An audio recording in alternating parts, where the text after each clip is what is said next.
হ্যাঁ ফ্রেন্ডস, এই ধরনের পিকচারগুলি ফেসবুক পেজ এবং ইনস্টাগ্রামে খুব ট্রেন্ডিং চলছে। তো এই ধরনের পিকচারগুলি কীরকম করে এডিট করবেন, আজকে আমি এই ভিডিওটিতে আপনাদেরকে দেখিয়ে দেব কিভাবে এই ধরনের পিকচার এডিট করবেন। তো তার আগে আমার ছোট্ট একটু রিকোয়েস্ট, আপনি যদি আমার পেজে বা চ্যানেলে নতুন হয়ে থাকেন তাহলে পেজটিকে অবশ্যই ফলো এবং সাবস্ক্রাইব করে পাশে থাকবেন। তো চলুন কিভাবে এই ফটোগুলি এডিট করা যায় দেখে দেই। তো তার জন্য আপনার মোবাইলে থাকা জেমিনি অ্যাপটি খুলে নেবেন।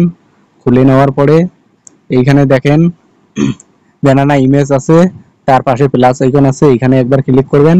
করার পরে আপনার গ্যালারিতে চলে যাবেন। গ্যালারিতে যাওয়ার পরে আপনি যে ফটোটিকে এডিট করতে চান সেই ফটোটিকে সিলেক্ট করে নেবেন। নেওয়ার পরে এখানে দেখেন ডিসক্রাইব ইওর ইমেজ লেখা আছে, এইখানে একটি প্রম্পটস পেস্ট করে দিতে হবে। তো আমার আগে থেকে কপি করা আছে, আমি এই জায়গায় পেস্ট করে দেব। দেওয়ার পরে পাশে দেখেন সেন্ড অপশন আছে, এখানে একবার ক্লিক করে দেব।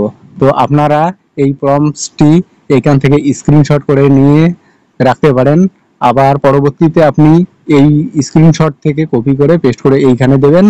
দেওয়ার পরে এখানে কিছুক্ষণ লোডিং হয়ে যাবে। লোডিং হওয়ার পরে আপনার সামনে পিকচারটি রেডি হয়ে চলে আসবে। তো ফ্রেন্ডস দেখেন এইখানে আমার পিকচারটি চলে আসবে, দেখেন কত সুন্দরভাবে পিকচারটি চলে এসেছে।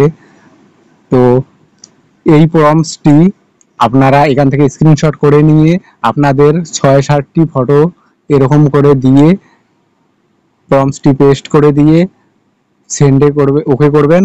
আপনার এরকম পিকচার ৬-৭ ধরনের তৈরি হয়ে চলে আসবে।